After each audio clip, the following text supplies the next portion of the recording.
Hi, I'm Kadir, and today we'll be covering about felines. Endangered ones, anyway. We all love felines, right? Cats, lions, tigers, leopards, bobcats, lynx, jaguars, cheetahs, the list goes on, all these big and small cats. A cat is a cat, as many may say, but there is a problem though. They are going extinct. Well, some species are. Although many of them are currently endangered, we'll be covering the ones in Sumatra, Indonesia, those being the beautiful and elegant Sumatran tiger and the Sunda clouded leopard. Two felines, one being considered an actual big cat and one being a quote-unquote big cat, even though it weighs like, I don't know, 20 pounds. Anyhow, they are local to, well, Sumatra, due to their thick yet short fur coat, adapted to more tropical climates. Because, like, where else do they live in?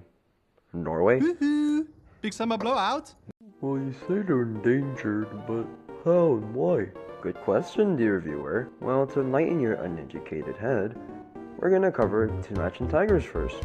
Well, to keep it short, Sumatran tigers are endangered due to these factors, those being habitat destruction, human-tiger conflict, and lastly, poaching alongside illegal wildlife trade, these of which I'll cover later in the video.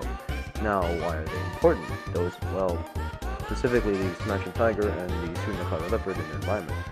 Well, they are apex predators in the ecosystem, top of the food chain, and according to the Real Ecosystem Restoration, or the Restaurasi Ecosystem Real, if there are no apex predators, the ecosystem could quickly become imbalanced, with a resulting negative snowball effect for both the plants and animals. As for the clouded leopard, these pretty little orange and adorable murder kittens are at high risk of extinction due to, well, almost the exact same thing as Sumatran tigers. That being illegal wildlife trade and Asian medicine, as in people take their parts and then use them for medicine, which I still don't understand. And it never at all works, by the way. So if you're buying it, you're quite frankly stupid. Then why does all this happen then? Well, let me tell you, so sit tight now, little Tim, and pay attention or no treat. Anyhow, the root cause of all this is due to three things: power relations, marginalization, and ecology. Because humans just have the innate need to feel powerful, quote unquote, and people being dominated by the higher class, humans of the lower class want to dominate animals, according to Debbie Hoffner's Journal of Progressive Evolution 1987, listed on the website for the University of Northern Iowa. And this correlates to the few root causes due to how people would often segregate others by, well, class, with the upper class having power over everyone else, whilst the lower class having little to no power.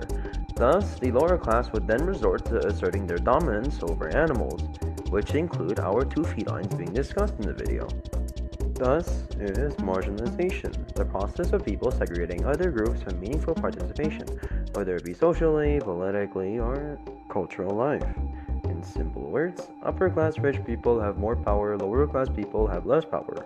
As for the potential solution to this problem, we'll take into account both the cultural aspects as well as what the country can realistically do. As according to Julian et al. 2016 from WRIindonesia.org, we can protect them by continuous monitoring, using satellite-driven data to monitor real-time forest change, as well as have local involvement, which is crucial to both protect habitat loss as well as combat the issue of illegal tiger poaching.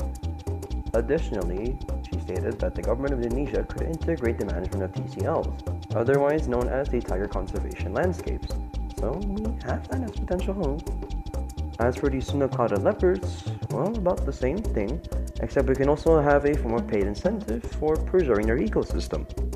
As for the cultural side of things, we can integrate it into education for the youth, as if we do not educate them early enough, then that means extinction for our furry little friends.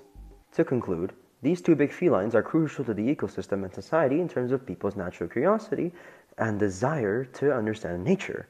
And if we do not conserve them, or in a sense, save them, we will lose a big part of nature, which will irreversibly damage the natural cycle.